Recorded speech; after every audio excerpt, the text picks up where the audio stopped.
Hey, what's going on, everybody? Paul English here, and welcome to episode 169 of the Nerds United One podcast. You're probably wondering why I'm by myself at the moment. Well, I'm going to have a couple of our regulars joining shortly, but before we get started with this episode, and it's going to be a good one, I promise.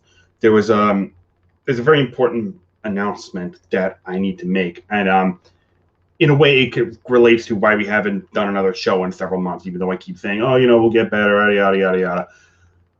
Here's the bottom line. When Caleb and I started this endeavor, 7 years ago. Yeah, been 7 years since we did 7 years this November since we did our first episode. But when we started it, our goal really was to find like-minded, passionate people who love the things we love and, talk about it and share our joy, share our passion with the topics we love to the world. Well, recently I came to sort of a grim realization that I've lost the passion that I had for many of the topics that we've discussed frequently on this show. If you've been around since the beginning, you know that at one point we had a DC TV recap where we discussed all the Arrowverse shows on CW. Yeah, I ended up walking away from all those a couple years ago because they just got so boring and repetitive. I'm pretty sure Caleb did too. Star Wars, I hated the sequel trilogy so much, particularly 8 and 9. I fucking hated them, and it killed my love of Star Wars. And it just killed it, and I don't really see myself ever coming back, even if Dave Filoni was able to retcon them, and I hope to God he does, because but even if he were to do that, I don't know if I'd be coming back. So I'm walking away from that. And then after the acceleration of Endgame, and I've kind of had my fill of Marvel, just sort of ready to walk away from that. Even DC, which has been getting better and better. I mean, Caleb and I saw the Zack Snyder cut of Justice League a few months ago together, video streamed it, and it wasn't the masterpiece that a lot of diehard DC fanboys said it made out to be, but it was definitely a marked improvement over the Whedon version that we got. But after that, I was like, yeah, I don't know if I want to go through more of that. So, I've kind of given a long story, but I've kind of given a long explanation for it. But short of it is, I no longer have the passion, the joy that these topics used to give me, and if I don't have that, then hell, I can't even be a decent participant on our show, let alone a host. Because the whole point of it was to show your passion for it. So if I don't have it, what's the point of being here? So I made the difficult decision that I'm going to be leaving Nerds United One. It's it's definitely a mixed bag for me. I'm going to miss, these conversations. I'm going to miss I'm going to miss it, but it's time for me to move on. I've accepted that, and it's been a lot of fun. I can't tell you how much this show has meant to me. I'm grateful to everyone who's been involved with it, even if it's just one episode. But I won't be, hopefully the show will go on without me. However, I want you to know that I'm not leaving just yet. Still have a few episodes planned in mind, including tonight. And yes, until I leave, I'm going to continue. I will be here for a little while longer, is the point. I'll be here for a little while longer, and I still have a few more topics in mind that I want to go over before I decide to make my exit, including this one tonight, and which I'll tell you about right now while we wait for our crew to come on. So I'm pretty sure I've mentioned on this show that I am a huge history buff. I love history. My goal is to teach history, and there are plenty of movies that we see come out, or even TV shows, that are based on true stories. So for this episode, we're going to be doing an interrogation episode, and we're going to be talking about our favorite films. Well, I don't know if they're favorite film, but they're movies based on a true story that inspired us to look up and research the actual historical event that inspired the story. And that is the episode, and that is what we are going to be discussing right now as we welcome our first crew member to the stream. How's it going, Mike? Not too bad. I can't see you. Oh, you can't? No. That's weird. I got my camera on going just fine. I'm on the broadcast. I just see a big old black screen. What about this? Nope. Oh, now I can see you. All right. Well, all right. So, okay. Well, we had a little technical difficulty, but here we go. And now we got Colton in the broadcast. What's going on, my friend? Hey, man. Well, it's been a while, so forgive me if I'm a little out of practice. It's okay. It's okay. So, guys, this is an interrogation episode. We're already live. So let's get just going. We all know what the topic is. So let's start off by, as you know, we'll start off by telling everyone what the movie we've chosen is before we launch the interrogations. So Colton, what movie did you choose to talk about? James Cameron's Titanic. Okay, then. Yeah, not a favorite of mine, although I respect it a great deal. Hey, Mike, what movie did you want to bring up? What movie inspired you to look it up? The great Apollo 13. Houston, we have a problem. Indeed. All right. And my choice is 300. Now, I do want to make one thing perfectly clear. Yes, I am well aware that this is based more on the graphic novel of the same name than the actual historical Battle of Thermopylae. However, it still happened. It's a historical fact. This battle happened, so I'm counting it. So with that, so there you go. You don't like it? Too bad. Stop watching.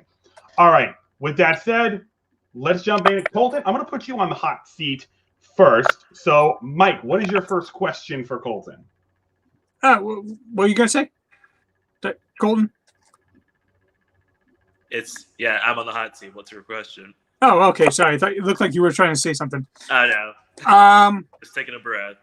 All right. So, what's one of the biggest thing that you learned about Titanic during your research? It's good. Probably one of the most. It's the story regarding. Let's see. I have to. What's his name again? Regarding First Officer William Murdoch. Like in my original research of the movie, he's the guy that he winds up shooting one of the passengers by accident while they're trying to evacuate, and then he commits suicide shortly afterwards.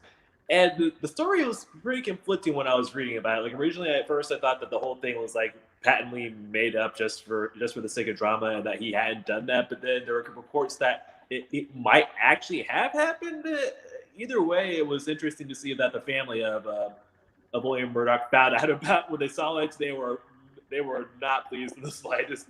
James Cameron, he had to try. Well, kind of had to apologize. He apologized for on the DVD commentary for the film, and they even presented, a £5 million, I think, donation to the Dale Beatty High School to boost the school's William Murdoch Memorial Prize. So, regardless if it was made up or not, I gotta give Cameron his props for not like throwing a fit about it, admitting, hey, I might have made a mistake, so I'm sorry, and here's a way to maybe kind of make it up.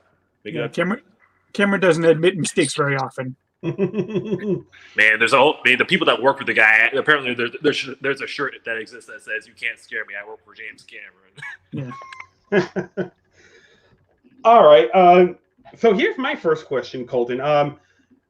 I mean, even though I'm not a fan of this film, however, I respect it a great deal.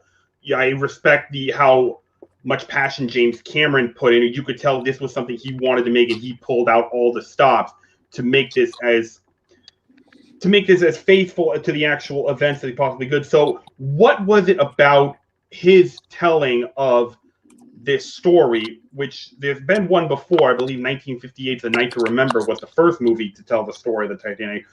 What was it about James Cameron telling that inspired you to look up the true history of this infamous shipwreck and great tragedy? Well, apology. Hey, Mike, did Paul freeze? He's frozen on my. Well, I can hear him nevertheless. So all right, I'm gonna keep going. So I think this might have been one of the first movies I ever saw that was based on a true story. Like, don't hold me to that. Maybe not the first, but it was one of the first. And the fact that it was like a story on such a huge scale like this, that was like, it was part of the reason why I wanted, really, and the fact, yeah, it was the fact that James Cameron put so much passion behind it that it was hard to not like really get drawn into the tragedy. And then, as I said, since it was one of the first true story films that I saw, it made me want to eventually, when I got older, really look into just what was fact, what was fiction, and just see, or what was a combination of the two, if you will. And just go on from there. And while there's still plenty more, there's like a whole lot more that I still haven't found out about. Much like the Titanic itself was probably having more things but discovered about it probably to this day, and that's pretty interesting. If that answers your question. No, it did. All right, Mike, what's your second question? Okay, I think he's off for. Wait. Yeah, sorry. My cat decided he wanted to go out right in the Colton's answering. More about the movie than the research. How much of a dick was Rose because she didn't let Jack onto the board? Oh boy, let's not start that again. I mean, Jack, whether or not Rose was, the girl was like half dead at that point, so I don't think she was really in a position to fight Jack on this. If he wanted to commit a heroic sacrifice, then he was going to make a heroic sacrifice. Though I also, humorously enough, back when I was in college, I wrote a paper on Titanic where I said that Jack didn't exist. Because, I mean, this whole thing was told from Rose's point of view, so for all we know, he could have just been something that she made up to help her just cope with the whole situation and whatnot. I don't really believe that's true, but it was interesting to think about. But no, I do not think that Rose is a dick for not letting Jack onto that board and whatnot. I remember there actually the MythBusters seemed to actually tackle this topic, like, could Jack have survived? And I think James Cameron pretty much said about, listen, Jack died because I wanted him to die. That's it. End of story. He's dead because I chose it. You don't like it? Fuck you. Yeah, he's the guy that killed Kyle Reese, so I mean, you can't exactly say I'm surprised. Yeah, there you go. All right. So my second question is this. I even though I'm not fond of the making a love story the front and center of a story steeped in tragedy, and this was a great tragedy, what I did think was very well done were the supporting characters in this film, particularly, as you said, Murdoch and the captain and the designer of the ship. The actor's name escapes me at the moment, but by God, he's fucking amazing. Victor Garber, yeah. That guy should have won a fucking Oscar for his performance in that film. I don't know if he actually did, but he should have. What was as you researched the topic, what did you find out about these guys that really spoke out? You're like, wow, these people were heroic in this great in this tragedy. Well, there was what I already mentioned about the somewhat conflicting reports about the first officer, about William Murdoch, but Molly Brown, who was portrayed by her actress Kathy Bates. Something that, in fact, this is something that I really wish was in the film that they briefly touched on, but not fully, was that she got the nickname the Unsinkable Molly Brown, and part of that came from her wanting to go back and try to save as many of the passengers as she could on the lifeboat that she had. And they talked about this briefly where she wanted to, but the crew member that was on the boat told her not to, and that was kind of the end of it. But from what I've read, she not only persisted, but she even apparently at one point threatened to throw the guy overboard. And I'm like, damn. I mean, I can't say I blame her for wanting to go back. It's kind of hard to just survive a great tragedy and then look out and see there's like so many people that you could help, and it's a situation that some people might say it's foolish, but we all want to help if we have the chance to.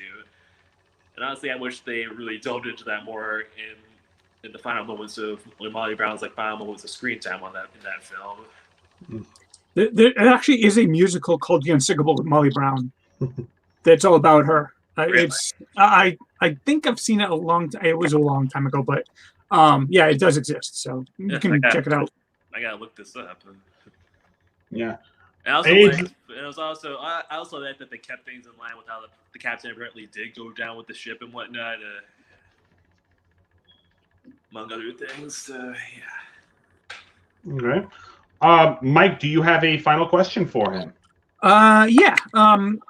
Was there any like differences between the movie and reality? What actually happened that kind of bugged you that they changed it, or they didn't? Really if what they really did was if the business with Murdoch really was made up, then I would say that would annoy me, because it was a great tragedy. They already had plenty of drama going around. They didn't need to up the stakes. I mean, they hit a freaking iceberg.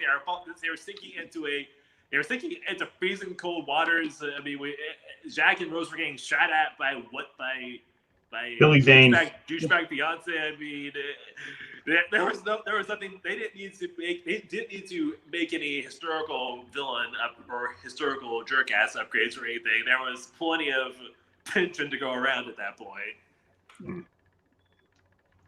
All right. So I do have a final question, and we talked briefly at the beginning, but I want to go into more detail. I mean, the level of passion and enthusiasm that James Cameron put into making this film. I mean, when you build like an 800-foot miniature of this ship just for the sole purpose of sinking it, when you go to the original company that made all the china for this ship, or the actual ship, and said, I want you to make all these glasses and plates that looked exactly like it did on the ship, just for the sole purpose of breaking them as you sink this miniature. That just shows you how much depth and detail James Cameron wanted to in his commitment to making this as accurate as he possibly could.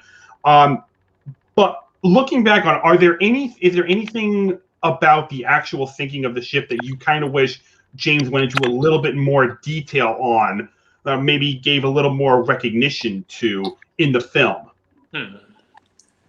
Question. Let me think for a second.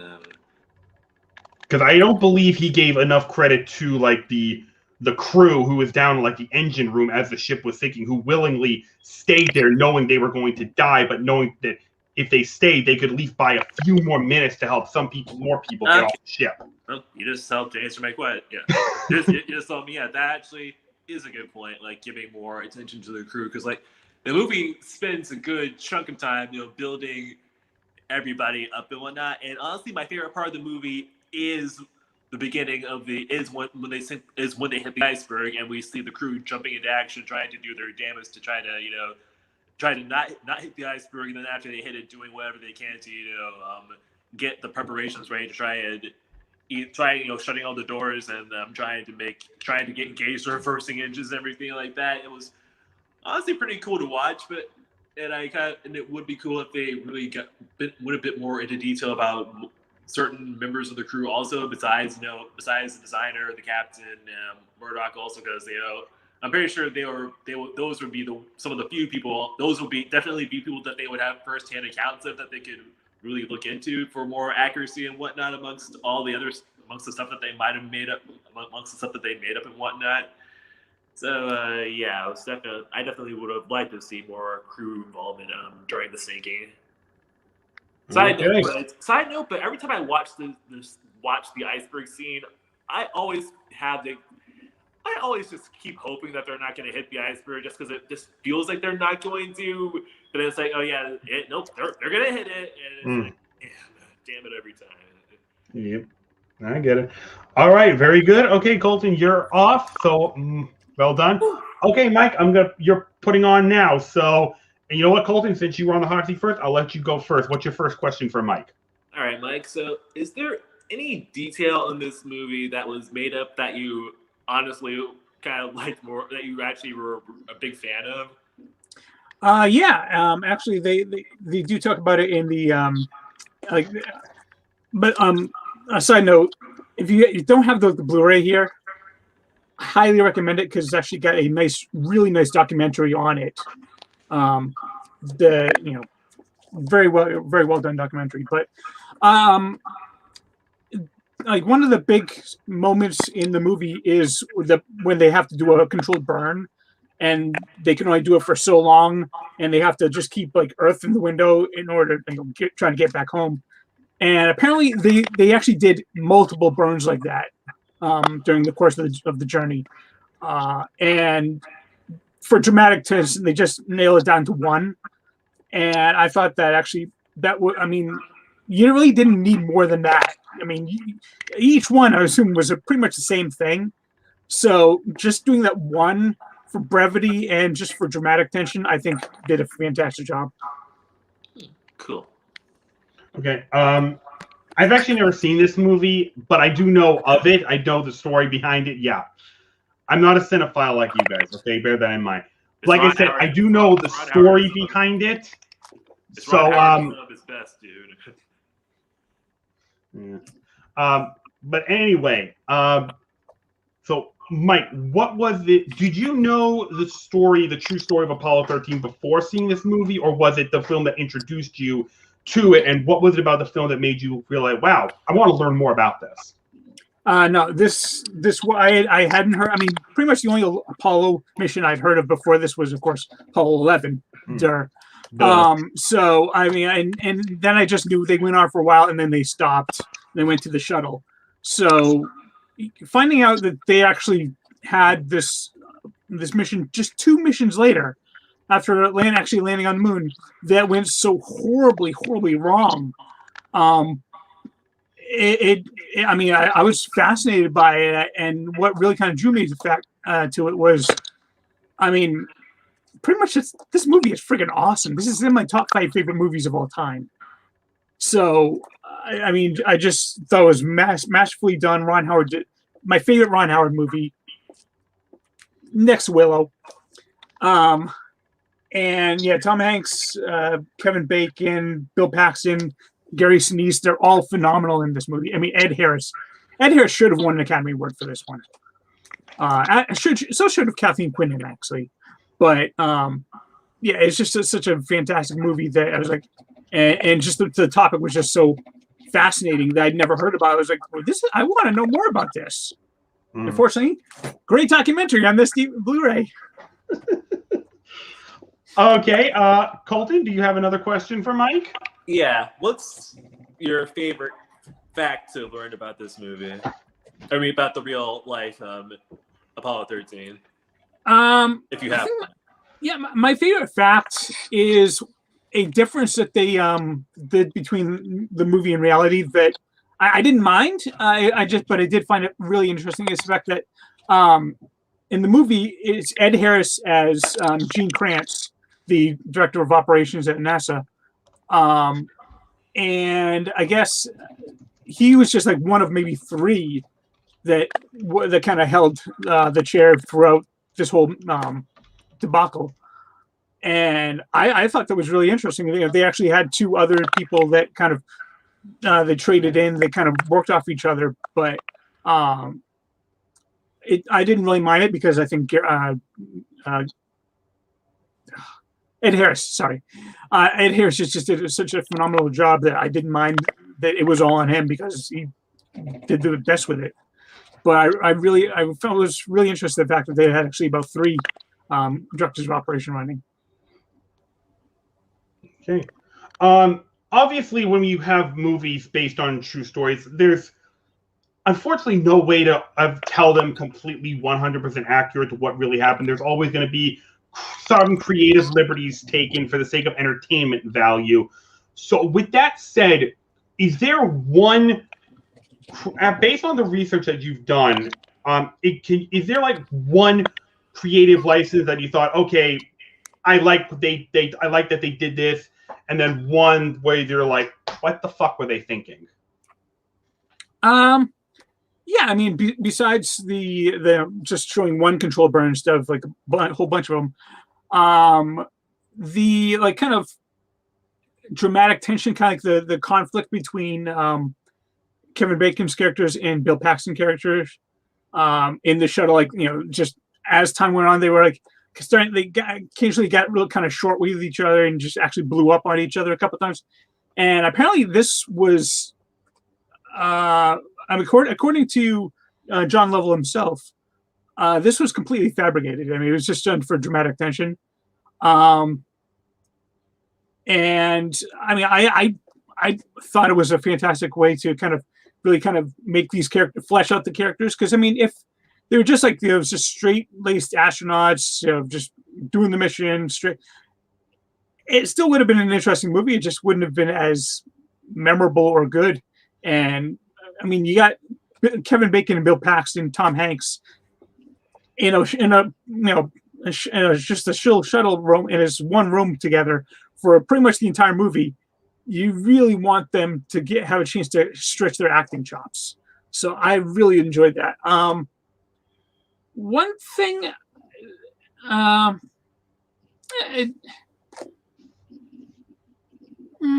just trying to think. I had one moment that I kind of wish they did a little bit different, but I just lost it. And I'll try to think of it later. Okay, Colton, do you have a final question? No, I think I'm good actually. Though, I'll say side note, it's funny how you and I, Mike, both have films that feature Bill Paxton in it. Very true. If you don't follow, we could have 3 for 3. I'm just going to tell you right now, no, it's not. Bill Paxton, I don't recall seeing Bill Paxton showing his abs in this one. Although, if you're an X-Men fan, you might remember a young Michael Fassbender in there. May not have recognized him, but a young Michael Fassbender was in this film. All right. I don't have a third question either. So, Mike, you are off the hot seat. Well done. And I guess I'm on now. So, you know what, Mike? I'll come to you first on this one. What is your first question for me? All right.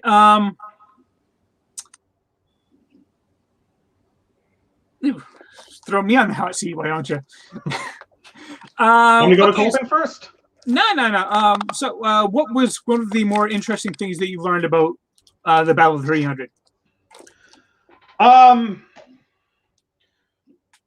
Well, one of the more interesting things I learned. Well, one of the most interesting I learned was, and they don't bring this up, unfortunately, in this film, but what I found very interesting was just how, well, first of all, when we think of this battle, we primarily think of the 300 Spartans, and naturally so they were at the front of the line. But what may not be as well known is that it wasn't just the Spartans there. The Greek defense against the Persian threat was a combined coalition of 7,000 Greek soldiers from every single city-state there. And what makes that memorable and truly historic was, you have to remember, Greece at this time is not a real state. It is a collection of small city-states that often fight each other. So this coalition was the first time that all the Greek cities had joined together to fight a common enemy. That had never been seen before in Greece, and it was not seen again until the reign of Alexander the Great. So that was one thing. And then the second thing was, I think it's something they don't mention, but you learn about just how brilliant the Greeks were in their strategy for fighting. What are you laughing at? Apparently my buddy Andy is watching us right now. Yes, he is. He just texted me 300. Oh, Paul. And I could sense the head shake in there. Listen, I've talked before that I'm a history buff, and ancient Mediterranean history is my favorite genre. I love everything having to do with it. I love ancient Greece, ancient Rome. I love the mythology. I love the legendary figures. I love the battle. It was, oh, please. This was, I've read Assassin's Creed. I think this might be more accurate than that video game. The very first scene in this video game the Battle of Thermopylae. Is the Battle of 300. Yeah. For that. You play as King Leonidas, so. Anyway, like I was saying, you learn just how smart the Greeks were in choosing Thermopylae as the site of their defense. This goes towards an inaccuracy of the film. Never mind the fact that they the Persians did not have rhinos or elephants in their army. They did have cavalry, which you see in the film. However, the actual Thermopylae site at the time was so narrow that Xerxes could not use it, which if you know Persian history, was the X factor of the Persian military might. Their cavalry was what made them so invincible. So the fact that the Greeks were able to completely negate that and funnel this massive army into this narrow area where the numbers didn't matter, these guys were very smart to do that. And that explains why you see why they held out for so long. That was a big part of it, was choosing that terrain to fight them, which they did before at the Battle of Marathon, which was briefly mentioned in the sequel, which if you guys want to hear it, ask me a question about it, I'll talk about it later. But yeah, that was some interesting things I learned in my research. All right, Colton, what is your first question? Well, you might have actually just answered this question, but you never know. So my question is there anything from the actual battle that you wished was in the movie itself? There was at first, but it was rectified somewhat in the sequel, 300 Rise of an Empire. One thing that bugged me about the first one was that they made no mention of the naval battle that was fought off the coast of Thermopylae at the Artemisium Strait.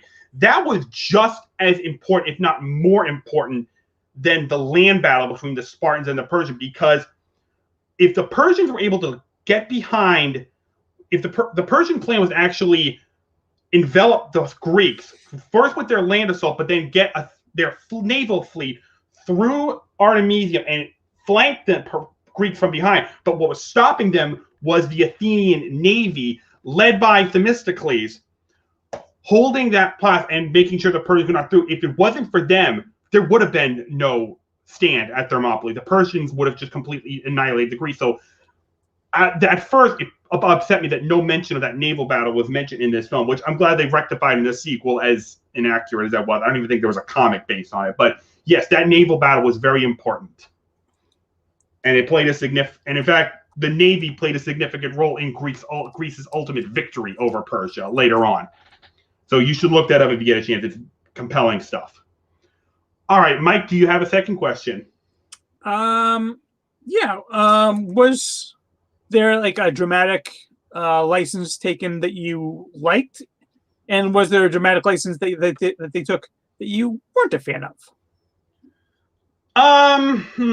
That's... it's kind of what I liked and what I didn't like. It's sort of rolled into one. I understand why they did these things, but at the same time, it's like, was this really necessary? Giving the Spartans these Western ideologies to make us sympathize with them more. I understand why they did, and I respect why they did, but at the same time, let's not gloss over this fact. As brave and courageous as the Spartans were, these people were assholes in real life. All right, at the very beginning of the film, you see how big a dick they are. This is a true thing. In Sparta, when a baby was born, it's the first thing to happen to them as soon as you were out of your mama's womb was an elder would inspect you for any sort of defect, anomaly, sickness, and if any imperfection was found, any signal that this child would be weak, they were taken to a sacred hilltop and just left there to die. No consideration was given to the parents' feeling. All that mattered was the benefit of the child to the state. And then, to add fuel to the fire, once the child hit the age of 7, they were ripped away from their parents and spent the next 12 years in military school where they did nothing but fight. Holy crap. They would get the shit beaten out of them in these brutal war games. They were also not fed enough, so they would steal a lot. And just to give, and then, do you want to know what a Spartan trainee's final test was before they were graduated? This was the requirement. They had to sneak out of their barracks and murder a slave, one of their slaves. I kid you not. This was their final test in order to become a real man. In the Sparta, you're not a man until you strangle someone to death. The bizarre part was the key to this practice was don't get caught. You cannot get caught doing it. If you were caught, you were punished massively. So yeah, these guys were dicks, and there was let's just say, well, when Leonidas was talking to the Persian emissary and says that the Athenians turned them down, and he says, and I quote, "And if those philosophers and boy lovers have that kind of nerve," I'm like, dude, shut it.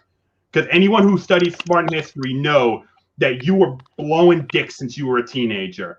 Those guys didn't care about who was doing it. All they cared about was getting it hard. They didn't care who did it. So there was some pedophile shit going on there. Yeah. But I think the biggest offender of this was the Ephialtes, the deformed guy. How Leonidas tried to sympathize with him, like, listen, I appreciate your valor, but you can't fight with us. No, the real Leonidas, if he saw that guy, he would have taken his spear and right to the face. We just killed him right then and there. So I understand why they were trying to do it to make us sympathize with him, but let's make something perfectly clear. Spartans in real life, as courageous as they were in battle, these guys were assholes. These were not people you'd want to hang around with. So yeah, it's kind of a double-edged sword with that. All right, Colton, I hope I haven't traumatized you too badly. Do you remember your second question? Honestly, I think I've heard enough. I've learned a lot, and I honestly don't think there's anything else I can ask that can possibly top what I just heard. So I'm good. Okay, Mike, do you have a final question? Well, I mean, just because you brought it up earlier, what were you going to say about the Battle Marathon? Regarding what exactly? Well, I mean, you mentioned earlier something about it and said you were going to go into it later if someone asked you about it. So I'm asking you about it. So, okay, well, the Battle of Marathon, and this was brought up at the beginning of the sequel. We're introduced to it thematically. This was the first time that that Greece and Persia were in open conflict, and it was a force of 10,000 Athenians versus 30,000 Persians. And what I didn't like about the opening sequence of The Rise of an Empire was just how completely inaccurate it was. For one thing, the Athenians did not charge at the Persians and start butchering them left and right. No, they were actually much smarter about it. And again, it speaks to the Greeks' tactical brilliance. First of all, they have themselves lined up near a very narrow portion of Marathon, and they're basically guarding the Persians, daring them to attack them, which of course they do. So this 30,000 force just charges at the Athenian line, smashes right into the center of it, and almost immediately their line starts to break. So Persians, seeing this, starts to push them further and further back into a more narrow and narrow part of the path. And as they keep pushing, the center of their line keeps crumbling and crumbling, and it leads to cycle. This line crumbles, Persians advance. Line crumbles, Persians advance. And the Persians keep pushing and pushing, completely unaware that this is exactly what the Athenians want them to do. They don't realize until right at the last moment that it's a trap. See, while the center of the Athenian line is crumbling, their flanks, they're still strong. And at the very last moment, they spring their trap, and the flank just envelops the Persian army. So the Persians are cut off, they cannot maneuver, and the battle becomes an absolute slaughter. The Athenians just make mincemeat of these guys to the point where their numbers are so few, they're finally able to escape, and they start running back to the ships like, get out of here. The Athenians chase them down, and even there were reports that their Persians were trying to climb back in their ship, and the Athenians would just hack their hands off. So their ships were leaving with severed hands hanging on the edge. So again, it just shows that the Persians were not prepared to encounter just how tough Greeks really were. And in fact, the battle was memorialized on the top of the Parthenon. I don't know if it's probably not still there anymore, but they actually memorialized that battle because it was such a great victory for them on the original Parthenon before it was burned to the ground. So yeah. Cool. That was Marathon. I learned something, so I'm happy about that. Yeah, if you want to know more about it, I would actually encourage both of you to check out this History Channel documentary, Last Stand of the 300. It is very well done, and it goes into a lot of detail, not just of Sparta and Athens and the battle itself, but also some of the